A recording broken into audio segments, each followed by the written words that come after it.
নমস্কার। কন্যা রাশির জাতক জাতিকাদের ২০২৫ সালে কবে থেকে শুরু হচ্ছে ভাগ্যের পরিবর্তন? অর্থাৎ আপনার জীবনে প্রকৃতপক্ষে ভাগ্যের পরিবর্তন কখন থেকে ঘটছে? জানতে পুরো ভিডিওটা ১ম থেকে শেষ পর্যন্ত দেখতে পারেন। কারণ রাশিচক্রে ভাগ্যের কারককে দেবগুরু বৃহস্পতিকে। কেন জ্যোতিষশাস্ত্রে বৃহস্পতিকে ভাগ্যের কারক ধরল? কারণ বৃহস্পতি ধনুরাশির অধিপতি, আবার মীন রাশির অধিপতি। মেষ থেকে বিচার করে দেখবেন ধনুরাশি হচ্ছে নবমতম ঘর। সেই কারণে ভাগ্যের কারক একমাত্র দেবগুরু বৃহস্পতিকে দিয়েছে। যদিও আপনার রাশির সাপেক্ষে বৃহস্পতি চতুর্থপতি, সপ্তমপতি, আর ভাগ্যপতিকে শুক্র।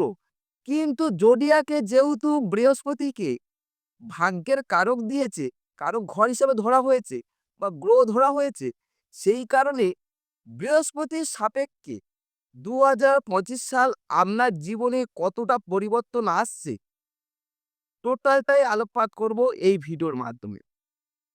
দেবগুরু বৃহস্পতি বছরের শুরুতেই কোথায় আছে? বৃষ রাশিতে অবস্থান করছে।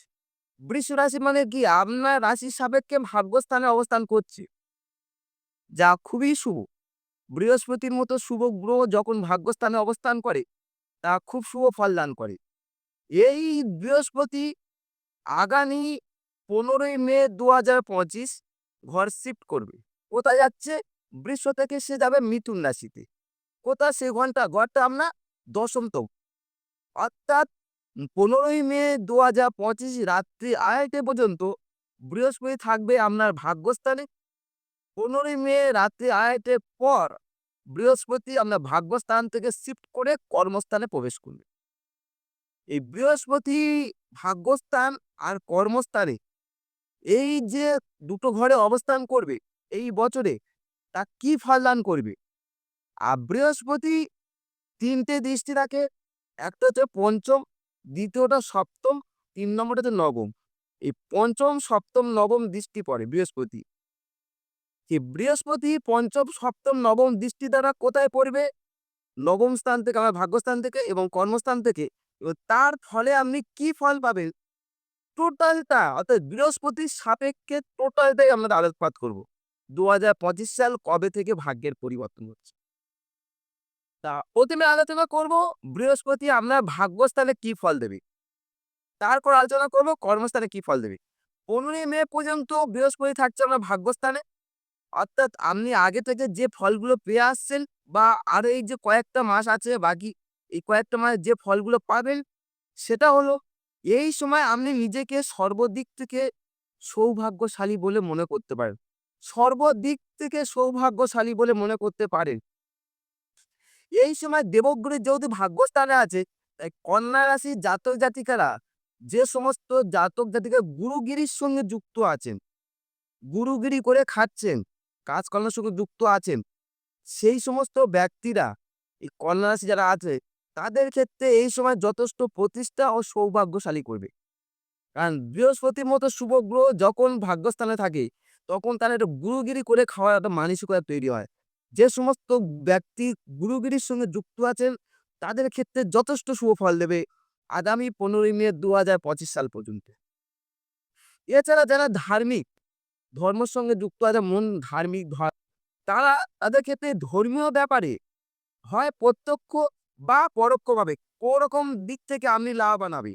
প্রত্যক্ষ বা পরোক্ষভাবে কোনরকম দিক থেকে আপনি লাভবান হবেন ১৫ই মে পর্যন্ত। এই সময় ওভারঅল সমস্ত কন্যা রাশির জাতক জাতিকারা মনটাকে অনেকটা পবিত্র করে তুলবে। মন যথেষ্ট পবিত্র করে তুলবে। আপনার মধ্যে একটা দয়া দাক্ষিণ্য ভাব তৈরি হবে। যদি আপনি কন্যা রাশির জাতক হয়ে থাকেন, আমি যেগুলো তথ্যগুলো দিচ্ছি যদি মিলে যায়, অবশ্যই একটা কমেন্ট করে জানাতে পারেন। এবং আপনার দয়া দাক্ষিণ্য ভাব তৈরি হবে। আপনি এই সময় কিছুটা দান করার মানসিকতাও তৈরি করবে।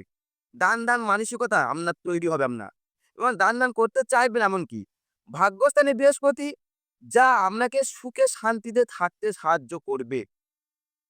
যে সমস্ত কন্যা রাশির জাতক জাতিকারা রাজনীতি অর্থাৎ পলিটিশিয়ান এর সঙ্গে যুক্ত আছেন, সেই সমস্ত কন্যা রাশির জাতক জাতিকারা যথেষ্ট বৃহস্পতি ভাগ্যস্থানে থাকার জন্য যথেষ্ট শুভ ফল পাবে।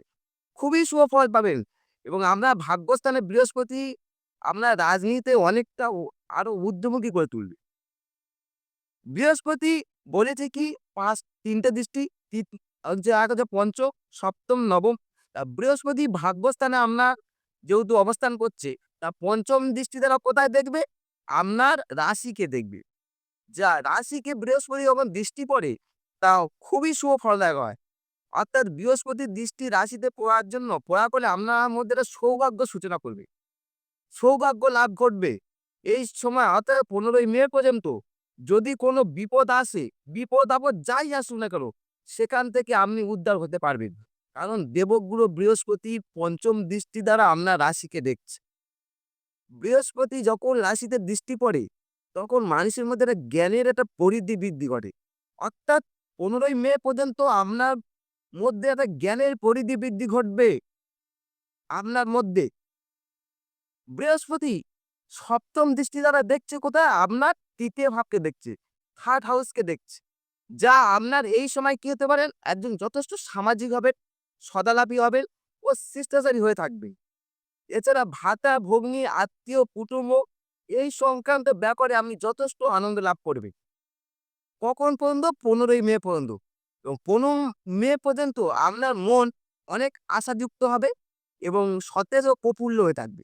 কারণ বৃহস্পতির দৃষ্টি ৩য় পড়ছে। বৃহস্পতির দৃষ্টি ৯ম দৃষ্টি দ্বারা আপনার পঞ্চম ভাবকে দেখবে, 5th হাউসকে দেখছে। বৃহস্পতি যখন পঞ্চমের দৃষ্টি দিচ্ছে, এই সময় আপনার মন মানসিকতা একটা শ্রেষ্ঠ শ্রেণী করে তুলবে। সর্বদিক থেকে শ্রেষ্ঠ শ্রেণী করে তুলবে। এই সময় নিজের জ্ঞানের একটা পরিধি বৃদ্ধি পাবে এবং জ্ঞানের দ্বারা আপনি সংযম, আপনার যে প্রবৃত্তিগুলো সেটা সংযম করতে পারবেন। স্নেহবৃদ্ধির ব্যাপারে যেহেতু বৃহস্পতি পঞ্চমের দৃষ্টি, স্নেহবৃদ্ধির ব্যাপারে কিছুটা লাভবান হবে কারণ বৃহস্পতি আপনার সপ্তমপতি। তাই স্নেহবৃদ্ধির ব্যাপারে কিছুটা লাভবান হবে। আর সন্তান তরফ থেকে আপনার একটা সুখ পেতে পারে। সন্তান তরফ থেকে।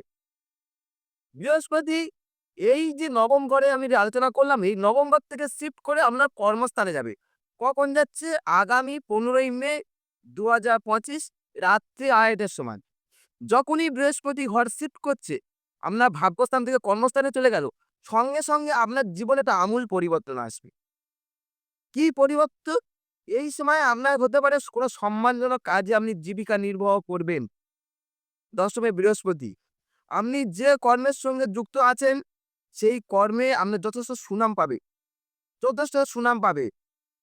এই সময় আপনার সর্বত্র প্রশংসার হবে। সর্বত্র আপনার প্রশংসাটা সর্বত্র ছড়াবে।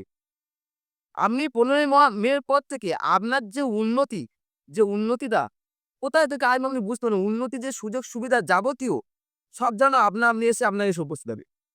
আপনি সর্বক্ষেত্রে নিজেকে কি বলতে পারেন গর্বিত মনে করতে পারবে। কখন? ১৫ মে পর থেকে। কেন? বৃহস্পতি আপনার কর্মস্থানে প্রবেশ করছে। যারা ব্যবসা করছেন তাদের ব্যবসায় একটা প্রসার বৃদ্ধি হবে। আর্থিক দিক দিয়ে শুভ ফল পাবে ব্যবসা। আপনি এই সময় সাংসারিক ও বৈষয়িক ব্যাপারে যাবতীয় ব্যাপারে যথেষ্ট সাফল্য প্রতিষ্ঠা অর্জন করতে পারবে। যাবতীয় ব্যাপারে প্রতিষ্ঠা ও সাফল্য লাভ করতে পারবে। ১০মে বৃহস্পতি কর্মসংখ্যার দিক থেকে সর্বদিক থেকে শুভ ফল দেবে। কর্মে আমরা প্রমোশন কিংবা উচ্চ পদ লাভ করতে পারি। কর্মসংক্রান্তিতে যাবতীয় কর্মের সবকিছু শুভ ফল পাবে।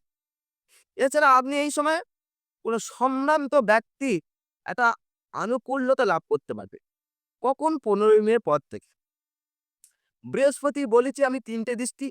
এখানে তাই একই যখন ১০মে এন্ট্রান্স করছে ১৫ মে পর থেকে, সেখানেও পঞ্চম, সপ্তম, নবম অর্থাৎ ৩টে দৃষ্টি পড়ছে। পঞ্চম দৃষ্টি দ্বারা কোথায় দেখবে? আপনার ধনভাবকে দেখবে। যখন বৃহস্পতির মতো শুভ গ্রহ যখন ধনভাবের দৃষ্টি দেয়, ফলে আর্থিক দিক দিয়ে একটা শুভত্ব নিয়ে আসবে। তাই ১৫ মে পর থেকে আপনার জীবনে আর্থিক বৃদ্ধি ঘটবে। এই সময় আপনার আয়ের পরিমাণ যখন বৃদ্ধি পাবে, সেই সময় আপনি ভালো অর্থ উপার্জনও করতে পারবেন এবং সেই উপার্জনটা অনেকটা সৎ পথেও হবে।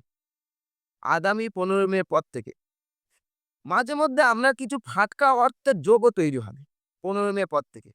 ১০মে বৃহস্পতি সপ্তম দৃষ্টি দ্বারা কোথায় দেখছে? আপনার দেখবে আপনার চতুর্থ ভাবকে দেখবে। বৃহস্পতি আমার চতুর্থে দৃষ্টি দিচ্ছে এবং তার নিজের ঘরের দৃষ্টি দিচ্ছে। 15 মে পর থেকে। এরপর থেকে আপনার গৃহস্থ ও পারিবারিক সুখ পেতে সাহায্য করবে। এই সময় আপনি পিতামাতার সংসর্গে যথেষ্ট লাভবান হওয়া পিতামাতার সংসর্গে। যারা এডুকেশনের সঙ্গে যুক্ত আছেন অথচ কন্যা রাশি, তাদের ক্ষেত্রে এই যে বৃহস্পতি গোচরটা চতুর্থ দৃষ্টি খুব শুভ ফল দেবে। বিশেষ করে গ্র্যাজুয়েশন লেভেল পর্যন্ত। আপনার পড়াশোনার মান বৃদ্ধি ঘটাবে, এডুকেশন রেজাল্ট ভালো হবে, যাবতীয় শুভ ফল পাবে। 10 মে বৃহস্পতি নবম দৃষ্টি দ্বারা দেখবে কোথাও আমরা ষষ্ঠ ভাবকে দেখবে। যখনই বৃহস্পতি শুভ গ্রহ ষষ্ঠে থাকে, স্বাস্থ্য সংক্রান্ত দিক থেকে একটা শুভ ফল দান করবে। আপনি পূর্বের যে শারীরিক সমস্যাগুলো ভুগছিলেন, তা 15 মে পর থেকে সেবা শুশ্রূষার দ্বারা আপনি একটা আরোগ্য লাভ করবে। 15 মে পর থেকে যারা খেলাধুলার সঙ্গে যুক্ত আছেন অর্থাৎ স্পোর্টস লাইনে যুক্ত আছেন, বৃহস্পতির এই গোচর যা খেলাধুলায় শুভ ফল দান করবে। তাই এই ছিল বৃহস্পতি আপনার ভাগ্যস্থানে ও কর্মস্থানে কি ফল দেবে। যেহেতু বৃহস্পতি জোডিয়াকে নবমতম ঘরের মালিক অর্থাৎ ভাগ্যের কারক, তাই বৃহস্পতি সাপেক্ষে আলোচনা করলাম। যদি তথ্যটা মনে হয় আপনার ক্ষেত্রে ভালো লেগেছে, তাহলে লাইক কমেন্টও করতে পারেন। আর প্রথমে সাবস্ক্রাইব করে সঙ্গে রাখতে পারেন। আর যদি মনে হয় আপনার জন্মকুষ্টি বিচার করতে চান, নিচে ডেসক্রিপশন নাম্বার আছে, যোগাযোগ করতে পারেন। নমস্কার।